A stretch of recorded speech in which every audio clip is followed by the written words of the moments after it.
Hi ಗೆಳೆಯರೆ, ಎಲ್ಲರಿಗೂ ನಮಸ್ಕಾರ. ಎಲ್ಲರೂ ಹೇಗಿದ್ದೀರಾ? ಚೆನ್ನಾಗಿದ್ದೀರಾ ಗೆಳೆಯರೆ? ಈ ಬೆಂಗಳೂರಿನಾಗೆ ಟ್ರಾನ್ಸ್ಪೋರ್ಟ್ ಡಿಪಾರ್ಟ್ಮೆಂಟ್ ಇದೆ, ದಿನೇ ದಿನೇ ದಿನೇ ಕುಸಿತಾ ಇದೆ. ಕೆಳಗಡೆ ಅನ್ನೋದು ಕುಸಿತಾ ಇದೆ.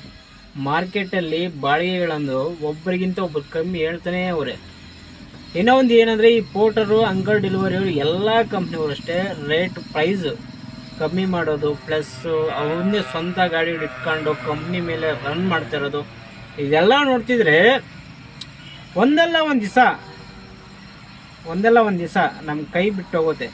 ನಾವು ಸ್ವಂತ ಗಾಡಿಯಲ್ಲಿ ಇಟ್ಕೊಂಡಿರೋರು ನಾವು ಮನೆಗೆ ಪೂಜೆ ಮಾಡ್ಕೊಳ್ಳೋಕೆ ಇಟ್ಕೋಬೇಕಾಗುತ್ತೆ. ಅಂಥ ಪರಿಸ್ಥಿತಿ ಬರುತ್ತೆ ಅನಿಸುತ್ತೆ. ಅಂಥ ಪರಿಸ್ಥಿತಿ ಬರುತ್ತೆ ಅನ್ನೋ ಟೈಮಲ್ಲಿ ಪಕ್ಕ ನಮ್ಮ ಬೆಂಗಳೂರು ಜನ ಸುಮ್ಮನೆ ಇರ್ತಾರ? ಪಕ್ಕ ಏನೋ ಒಂದು ಮಾಡೇ ಮಾಡ್ತಾರೆ.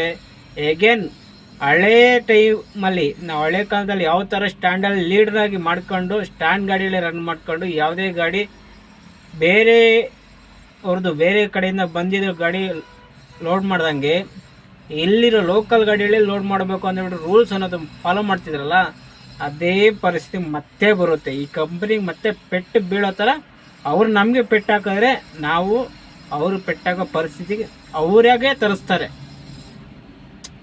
ಈಗೇನೋ ದುಡ್ಕಂತವನೇ, ಕಮಿಷನ್ ತಿಂದು ಚೆನ್ನಾಗಿ ಉದ್ಧಾರ ಆಗ್ತಾವನಿಲ್ಲ ಅಂತಿಲ್ಲ. ನಮ್ಮ ಹೊಟ್ಟೆ ಮೇಲೆ ಹೊಡಿಯೋಕೆ ಬರ್ತಾನಲ್ಲ, ಇಂಥ ಟೈಮಲ್ಲಿ ಪಕ್ಕ ನಮ್ಮ ಬೆಂಗಳೂರು ಜನ ಸುಮ್ಮನೆ ಇರಲ್ಲ. ಮತ್ತೆ ಸ್ಟ್ಯಾಂಡ್ ಮಾಡ್ತಾರೆ, ಪೋರ್ಟ್ರ್ ಬುಕ್ಕಿಂಗ್ ಮಾಡಿಸಲ್ಲ, ಸ್ಟ್ಯಾಂಡ್ ಗಾಡಿಗಳೇ ಓಡಿಸ್ಬೇಕು ಅಂತ ರೂಲ್ಸ್ ಅನ್ನೋದು ಮಾಡ್ತಾರೆ. ಆಯಾ ಏರಿಯಾದಲ್ಲಿ ಆಯಾ ಲೀಡರ್ಸು, ಸ್ಟ್ಯಾಂಡ್ ಲೀಡರ್ಸು ಕಂಟ್ರೋಲ್ ಮಾಡ್ಕೊತಾರೆ.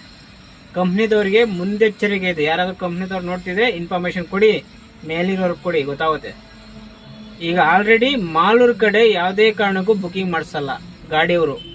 ಅದೇ ಥರ ಎಲ್ಲ ಕಡೆನೂ ಆಗುತ್ತೆ. ನೀವು ಕಂಪ್ನಿಯವರು ಗಾಡಿಗಳು ತಂದು ರನ್ ಮಾಡಬೇಕು ಅಂತ ನೋಡಿ ಗಾಡಿಗಳು ತರಿಸಿದ್ರೆ ಆಗ ಕೆಲಸ ಅಂತೂ ಅದೇ.